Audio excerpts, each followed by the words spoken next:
Bom dia a todos. Deputado Florencio, eu fico me perguntando onde vai parar a política. Porque cada vez mais a desconstrução, tanto do poder legislativo quanto do executivo, ela vai caminhando a passos largos. Nós temos visto aí em nível nacional uma entrevista que saiu pela manhã do ministro Gilmar Mendes, onde ele foi taxativo quando disse que o inquérito das fake news, já aberto há 7 anos, vai acabar quando terminar e que minimamente ele deverá ir até as eleições. Porque disse taxativamente que o STF está sob ataque. Então já não é mais sobre uma agressão às fake news, a difusão de fake news, nada disso. É apenas sobre a corte, a imagem pública da corte. Logo em seguida, de maneira extremamente arrogante, ele foi ao mesmo veículo de imprensa dizer que o ex-governador de Minas, o Romeu Zema, falava um dialeto, com uma evidente necessidade de tentar atingir o Zema na condição de sujeito interiorano, que ele é, em Minas Gerais, preconceito linguístico, vaidade. Que pena que os ministros do Supremo Tribunal Federal se perderam. Uma boa parte deles, não vou dizer que todos, alguns ainda se salvam, mas alguns estão perdidos lá, como Gilmar, Alexandre de Moraes, entre a cápsula da psicopatia com a falta de caráter e a bandidagem, de fato, porque as favas, os escrúpulos. Essa semana, condenaram Eduardo Bolsonaro a 1 ano de prisão por uma manifestação política. 1 ano de prisão. Formou-se maioria lá na Câmara do Alexandre de Moraes, vai ter voto do Flávio Dino, com certeza, para condenar uma pessoa que, no exercício do mandato de parlamentar, disse que uma lei que a Tabata Amaral apresentou sobre a obrigação do Estado brasileiro custear absolvente ia favorecer a Procter & Gamble, que é uma empresa do João Lehmann. Isso aí foi o suficiente para tratar como criminoso alguém e tentar torná-lo inelegível. Aí vamos lá. O Zema criticou o Gilmar Mendes pela questão dos intocáveis que são, de uma sátira. O próprio Alexandre de Moraes disse em 2018, abre aspas, quem não estiver apto a ser satirizado, que não entre para a política. O STF é um poder político, porque ele decorre de indicações políticas de presidente da República, eleito democraticamente, mesmo tendo uma forcinha aí do TSE na última eleição. Depois disso, ele é sabatinado por senadores, representantes dos estados, eleitos democraticamente. Ao passo que, quando políticos de esquerda criticam o pessoal da direita, os limites são elásticos. Pode falar o que quiser. Pode pegar e a Joyce Hasselmann esculhambar a Michele Bolsonaro, insinuar que ela era garota de programa quando era mais jovem, e nada acontece, está tudo dentro do limite da crítica. Então, tornou-se vergonha e crime no Brasil criticar autoridades, e não é crime autoridades serem escrutinadas pela opinião pública. Não é crime, obviamente isso, mas também não é crime quando uma esposa de ministro tem um contrato com um banco que a imprensa já esqueceu, quando a dona Daniela Lima já começa a proteger de novo o Supremo, devagarzinho ela vai inserindo uma agenda, devagarzinho, Catulé, ela vai inserindo uma agenda pró-Supremo Tribunal Federal, está muito claro. A Globo está, inclusive, surpreendendo, porque está esticando essa corda com o STF, mas aos poucos essa agenda do Banco Master vai morrendo, até porque o tal Davi Alcolumbre é mais enrolado do que qualquer outra pessoa no país em relação a problemas dentro do Supremo. Então, ali, presidente do Senado e STF, eles estão em proteção mútua, equivale a dizer conluio. No Brasil, infelizmente, se transformou numa situação, e isso transcendeu para o Maranhão, quando a gente vê aqui hoje a atitude, em especial, do deputado Rodrigo Lago, que não sei porque toda vez que eu subo à tribuna ele tem se retirado aí ao final, mas se ele estiver ainda na casa, olá Raimundo, pode voltar aí tranquilo, que estaremos aqui para fazer o bom debate, tentou conturbar a sessão toda, no que se chama de fato de chicana processual, né? Pegou aqui e criou uma nova entidade na casa, um novo instituto, que é a obrigatoriedade de avisar aos presidentes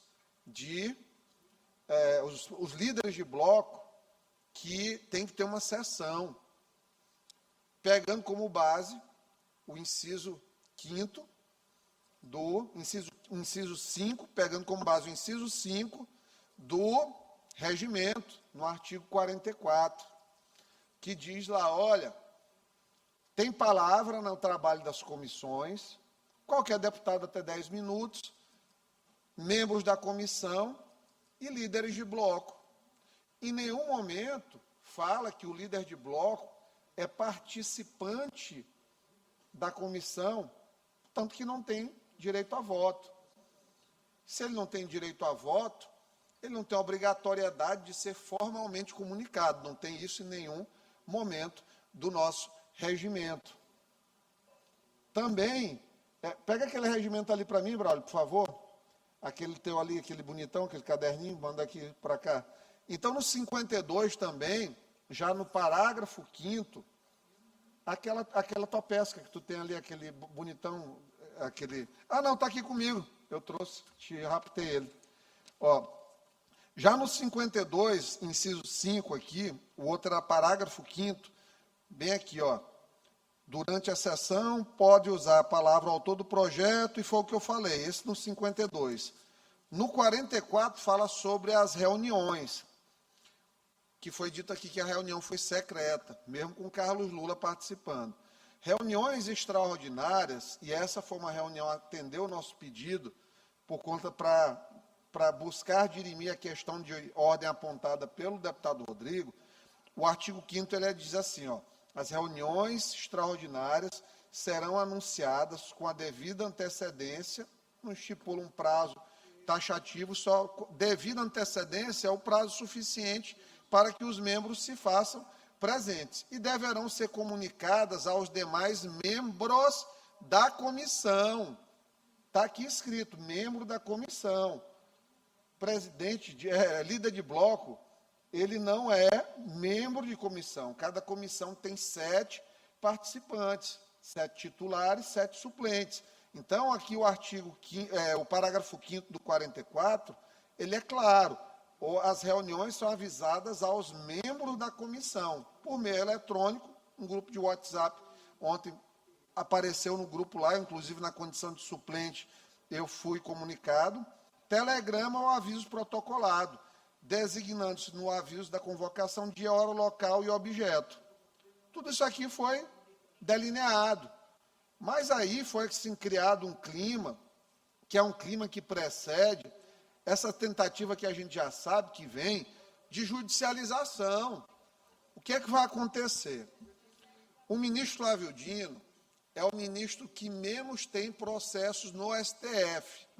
Por quê? Porque ele herdou um gabinete praticamente limpo da ministra Rosa Weber. Então, o sistema de distribuição do STF, eu quero crer que ele continua funcionando assim, e não é porque é Maranhão, Flávio Dino ou Alexandre de Moraes. Mas a tendência é que, mais uma vez, quando eles judicializarem, esta situação caia no colo do Flávio Dino, porque aqui a gente já sabe o caminho. É tentar proclamar alguma inconstitucionalidade para levar para cima, aí para depois cai para o ministro amigo deles lá em cima, vai pedir informação para a Assembleia, mas suspenda-se a CPI enquanto se colhem as informações, aí as informações vão, e aí fica que nem o caso do TCE, que já completou até, fez bolo até de aniversário, agora no mês de março, 2 anos já. Então, assim, é uma coisa indecente que está sendo preparada, a gente já sabe, eu não sou mãe de Ná, eu só sou uma pessoa que consegue observar padrões, doutora Helena. Padrões, e os padrões são esses aqui, infelizmente. É um padrão recorrente de obstrução. Porque a CPI, o requerimento que o Antônio Pereira assinou, primeiro por conta de ordem alfabética, depois questionaram que ele não poderia ter assinado. Por que Antônio Pereira não vai participar da comissão? Sabe por quê? Porque se lê regimento e se estuda também, não é só do lado de vocês que se estuda. O requerimento, a CPI aqui, o rito da CPI na Assembleia, ele é um rito que não está bem estruturado no regimento. E tudo que é omisso no nosso regimento tende a guardar paralelismo com o regimento da Câmara dos Deputados. É por isso que se questionou a eleição da Assembleia, é por isso que se questionou rito do TCE. Então, assim, burro é aquele que não aprende com seus próprios percalços. Se viu logo que os membros da CPI não poderiam ser membros da mesa. Coincide que o deputado Antônio Pereira é membro da mesa. E que o requerimento foi assinado em ordem alfabética e não o torna o requisitor. Mas ele poderia, inclusive, ser o requisitor da CPI, se assim quisesse, mas não, foi uma decisão coletiva. Ninguém foi forçado a assinar coisa alguma.